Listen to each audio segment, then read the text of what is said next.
आज की हमारी बहन श्रीमती फुलवासन देवी जी, जो कि पद्म श्री जिनको मिला, छत्तीसगढ़ से उनका वीडियो आया। मोतीलाल जी के संबोधन के बाद अगर लाइट में साथ दिया तो मैं वीडियो सुनाऊंगा आपको।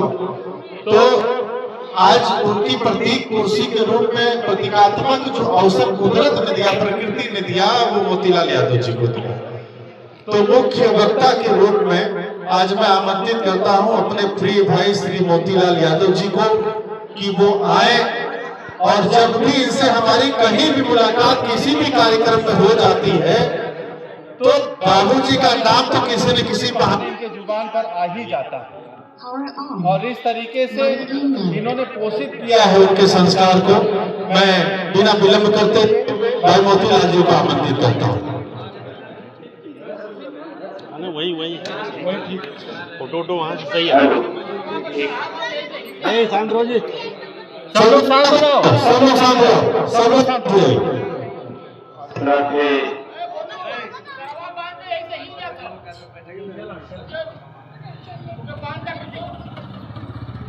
धन्यवाद डॉक्टर भारत भूषण जी और डॉक्टर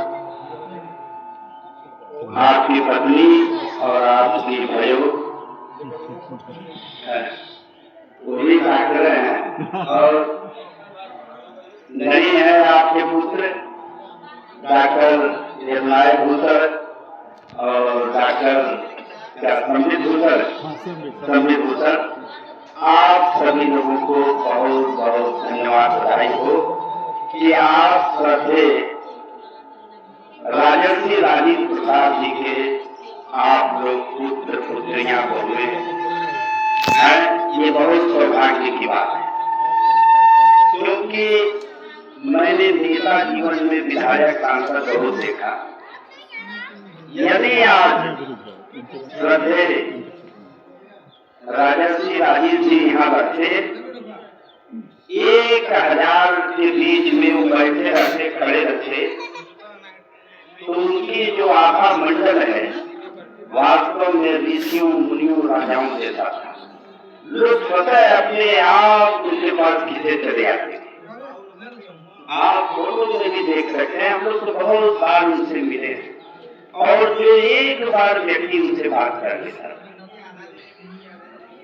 एकदम समझ लीजिए कि उनका घायल हो जाता। मैं फिल्मी अंदाज में नहीं कहूंगा कि फैन हो जाता था, लेकिन उनका घायल हो जाता। ऐसे व्यक्तित्व के धनी थे। आज विधायक सांसद जो भी हैं, उनके जबान पर कुछ और है, दिमाग में कुछ और है, दिल में कुछ और है, कहना कुछ और जा रहे, बोल कुछ और है। लेकिन ये लोग शीशे के गिलास में भरी हुई पानी की तरह थे, जो इस पार से उस पार तक देख सकता था कोई भी व्यक्ति। जो ये जनता से वादे करते थे या उनके प्रति जो सोच रखते थे, बहुत ही अंतरंग मन। उसके लिए जो शब्द है हमारे पास अंग्रेजी का, उसका मैं हिंदी बता दूंगा। एक होता है सिंपैथी, जैसे किसी के घर कोई घटना हो गया, कोई दुखी है, परेशान है, तो मैं उसके प्रति सिंपैथी अर्थात सहानुभूति जताता हूँ। और यह जो श्रद्धेय राजेंद्र प्रसाद राजर्षि जी जो थे, वो इम्पैथी में दिया करते थे। सहानुभूति वाह वस्तु होती है, वाह शब्द है जो लोगों के प्रति जो है सहानुभूति दर्शाता है, केवल मुंह से शब्दों से। इम्पैथी का जो हिंदी होता है वो अनुभूति होता है। आप भी किसी गरीब को, परेशान व्यक्ति को देखकर, समस्याग्रस्त व्यक्ति को देखकर स्वतः अनुभूति करते हैं। यह लोक विरोधाभास शब्द है, और लोगों के लिए मैं सहानुभूति व्यक्त करता हूँ।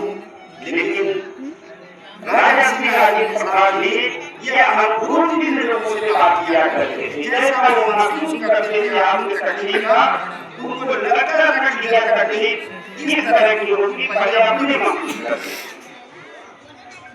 एक बार मैं और कहना चाहता हूँ, किसी ने कहा कि बेटा यादव होकर के इतना ज्ञानी है, बीच बीच में थोड़ा हमारे साथ चलता है। तो मैं ये बता दूं कि विश्व का आकर भारत के धर्म शास्त्र का स्थापना करने वाले प्रथम शिक्षक योगेश्वर भगवान श्री कृष्ण, उनके मुख से जो भी निकला पूरा विश्व उसी को ज्ञान का अधिक कर रहा है। कोई यंत्र से बड़ा ज्ञानी नहीं, हर शब्द उनका जो गीता में है, महाभारत में है, जो लिखा है। अगर कोई ये शंका हो कि यादव ज्ञानी नहीं हो सकता तो ये बहुत गलत है। यादव बहुत ज्ञानी होता है, उसके पास बहुत ऊर्जा होती है, क्षमता होती है, बशर्ते कि वो अपनी ऊर्जा को सही रास्ते में लगाए। मैं तो भारत पुस्तक के बारे में एक बात कहना चाहता हूँ, एक डॉक्टर परिवार के बारे में, कि महाभारत में भीष्म पितामह गंगा के हाथ में फूल देते, 7 तो स्वर्गीय थे, लेकिन जो भीष्म पितामह जी थे तो अपने माँ से कहा था उन्होंने कि जब हमारे ऊपर कोई समस्या आएगी तो इस समस्या को कौन दूर करेगा। ध्यान से सुनिएगा, सबसे मतलब कीजिए। तो गंगा ने कहा कि बेटा जब तुम्हें कोई समस्या आएगी तब तुम मेरे पास चले, मैं तुमको दर्शन दूंगी और तुम्हारी समस्याओं का निराकरण करूंगा। आप सभी देखे होंगे कि पितामह जी भीष्म जी 12 बजे रात को गंगा से लेके जाते थे। उसी रात को लिखा है कि न राजा जान पाते थे, न उनके सियाही जान पाते थे, न कोई जनता जान पाती थी, न भगवान जान पाते थे। कोई व्यक्ति ये नहीं जानता था कि ये कब जाते और कब आते। लेकिन लेखक ये बात कैसे जानता ये 12 बजे को जाते और भीड़ करके अपनी मां को बात करते हैं। मैं भी इसका बहुत इच्छा की पिछले कोई नहीं जाना, उनको कभी कोई देखना नहीं, सुनना कोई नहीं करता। जब मेरी मां गर्मी हो गई तब मुझे ये बात कराते, मैं भी उसी पहली में दिया माता जी से हमने कहा कि आप नहीं रहेंगी तो हम अपने तकलीफों को किससे बताएंगे। तो उन्होंने कहा कि आप करना, तो उसके तरह हमें को बहुत सी दिक्कतें आई, तो मैंने उनको याद किया। वही भीष्म पितामह की जो कथा है कि हमने भीष्म पितामह जी से कभी गए नहीं, लेकिन उन्होंने दिन में धारा बनाई कि माता जी आपका दर्शन चाहिए और समस्या का हमारे निराकरण चाहिए। तो उनकी माता जी स्वप्न में अवतरित हुई और स्वप्न में ही पितामह जी अपने मां गंगा से संवाद करते हैं कि मेरी ये समस्या है। वो उनकी माता जी उनको बताती थी कि तुम ये करो, मेरे और तुम्हारी समस्या समाप्त हो जाएगी, जब मेरे ऊपर बरकत निकल जाएगा। कि लेखक जी क्यों ना,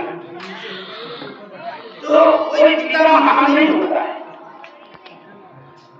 महान उसके पुत्र और पुत्रियां होते हैं जो इस तरह का आयोजन करते हैं। ये भी एक उनको याद करना, बड़े बड़े राजा हुए, लाखों दुनिया गुजरिए राजाओं के बड़े बड़े किला बने, स्मारक बने, सब धराशायी। लेकिन अगर ऐसे पुत्र रहेंगे तो पिता का नाम अमर हो जाए। जिंदा वही रहा जिसकी लेखनी रहेगी, जिसकी किताब में नाम कहीं लिखा पढ़ा छपा, बड़ा है करता है। कोई एक आदमी पढ़ लेगा, कहेगा, जागृत कर देगा, फिर उनका नाम आएगा। यही